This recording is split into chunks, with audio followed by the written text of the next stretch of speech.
सत्र 2 माँ का व्यक्तिगत स्वास्थ्य। इस दौरान बच्चे और माँ दोनों में बहुत सारे बदलाव आते हैं।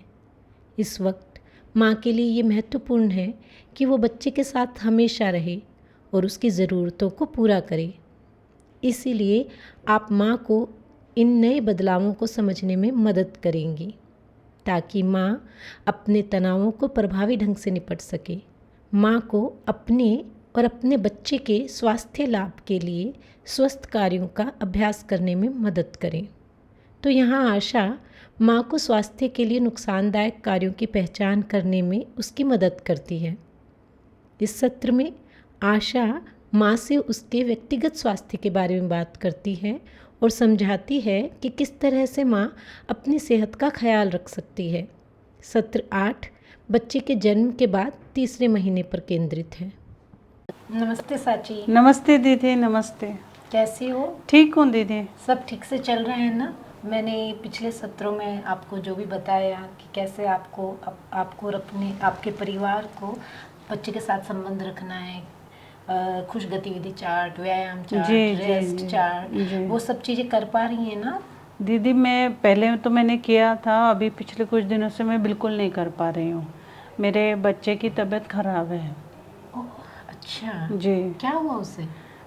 दस्त हो गए हैं, पता नहीं कुछ अनशंट हो गया होगा, पता नहीं दीदी, लेकिन उसको दस्त हो रहे हैं बहुत समय से और हो गए 4-5 दिन तो हो गए हैं और उसकी वजह से सब उथल पुथल हो गया है। उस पर ही ज़्यादा ध्यान रहता है और बाकी सब चीज़ें मैं कर ही नहीं पाती हूँ। घर का काम भी नहीं हो पाता है, तनाव हो जाता है दीदी मुझे। कोई बात नहीं। तो एक बार आपका मूड रेटिंग चार्ट से देखते हैं कि आपकी क्या स्थिति है, मन स्थिति है अभी। ठीक है दीदी। इस चार्ट को ध्यान से देखिए, आपको जैसा पता ही है क्या करना है। आप अभी कौन सी स्थिति से अपने आप को जोड़ पा रही हैं? दीदी मैं तो ये जो नीचे से दूसरा है, अभी मैं परेशान हूँ। सच पूछे तो मैं काफ़ी परेशान हूँ, तनाव में चल रही हूँ उसकी तबीयत को लेकर। और सासू माँ भी सारा बोझ मेरे ऊपर डाल रही हैं, मतलब सारा मुझे ही बोल रही हैं कि तुम्हारी वजह से बच्चा बीमार हुआ है, तुम ही उनका ख्याल नहीं ठीक तरह से रखती हो। वो तुम जी। तो आपको जिम्मेदार ठहरा रही हैं बच्चे की हाँ सेहत बिल्कुल के लिए। बिल्कुल सही बोला दीदी आपने, मेरे को जिम्मेदार ठहरा रही हैं वो, और अलग तनाव है। साची, ये तस्वीर देखकर बताओ कि आपको इसमें क्या दिखाई दे रहा है? दीदी इसमें तो माँ तनाव में दिख रही है, परेशान है, अपने बच्चे के साथ भी समय नहीं बिता पा रही है। जी। तो आपको लगता है कि आपके साथ भी ऐसा कभी होता है? हाँ दीदी, अक्सर ही ऐसा हो जाता है, मतलब कभी कभी तो नहीं, अक्सर ऐसा होता है। मतलब अभी आप समझ लीजिए ऐसा दौर है, वो 3 महीने के लगातार उसको दूध की ज़रूरत पड़ती है, तो वो बार बार रोती रहती है। मतलब सुबह दोपहर शाम, मुझे बाकी भी काम है दीदी, कैसे सब कुछ एक साथ तो नहीं हो पाएगा, तो बार बार सुबह दोपहर शाम, रात में भी ऐसे, तो उसकी भी नींद नहीं होती, मेरी भी नींद नहीं होती। फिर ये सब देख के वो भी चिड़चिड़ी रहती है, रोती रहती है, मैं भी चिड़चिड़ी हो जाती हूँ। और फिर सब जो भी देखते हैं घर में, वो लोग सब अपना अपना बातें बताते हैं। वो लोग बोलते हैं कि इसको बाहर का तुम, वो आता है ना डब्बे का दीदी, पैकेट का, वो दूध पिलाओ, वो पाउडर आता है वो मिलाकर वो सब पिलाओ उसको।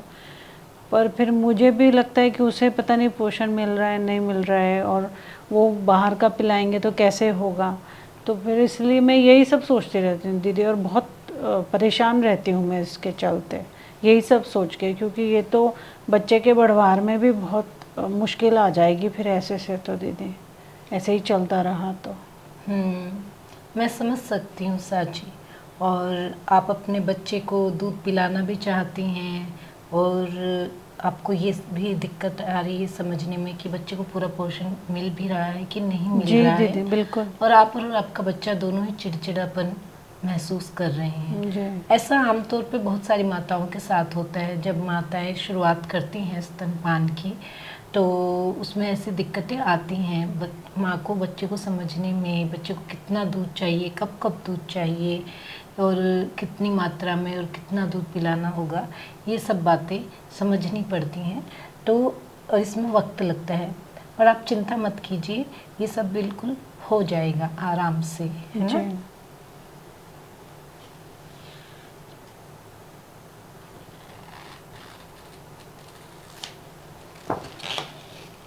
अब आप ना ये तस्वीर देखिए और इस तस्वीर में देखकर बताइए कि आपको क्या लग रहा है, यहाँ क्या कुछ चल रहा है।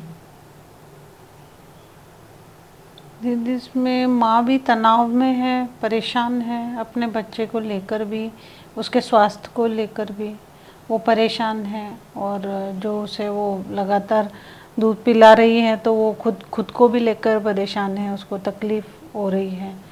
और घर वाले भी उसे बाहर का पैकेट वाला दूध देने की बात कर रहे हैं, जो कि शायद वो नहीं देना चाहती है। और इसमें दीदी उसी के चलते फिर उसके घर में कलह का माहौल है और उसकी अपने पति से भी नहीं बन रही है, लड़ाई हो रही है, ऐसा सब कुछ दिखाई दे रहा है। बच्चे की देखभाल को लेके समस्या चल रही है पूरे परिवार में, सब अपनी अपनी तरह से राय दे रहे हैं जी। और माँ समझ नहीं पा रही है कि वो क्या करे। पति, सास, ससुर सब लोग अपनी तरह से कुछ कुछ बोल रहे हैं। हाँ दीदी। और माँ का जो संबंध है वो दूसरे लोगों से भी थोड़ा सा मुश्किल में आ गया है।